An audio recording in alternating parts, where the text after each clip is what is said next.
ちょっと悲しかったんで普通に動画で話すんですけど、今の4人ですかな、2番を買ってなかったんですよね。3番人気か。や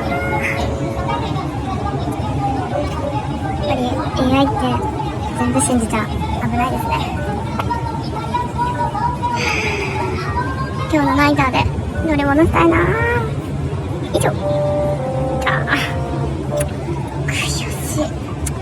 1番がね、沈んだ時点で終わってたんですよね。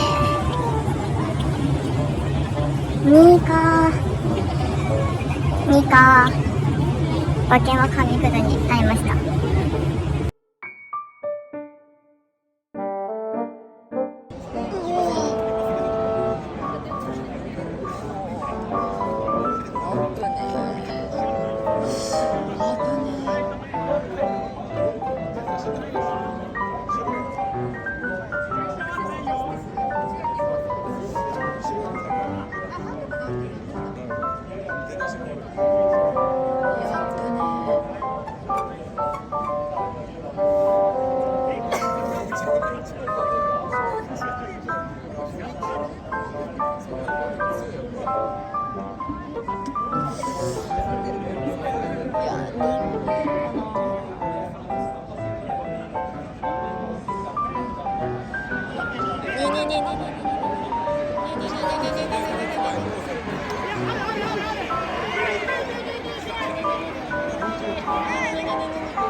人はいいね。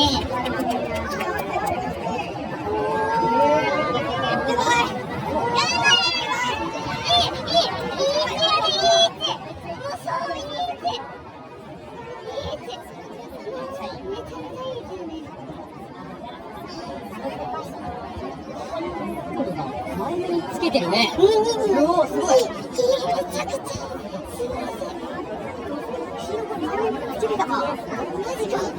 すごいよね。面白いね、これもね。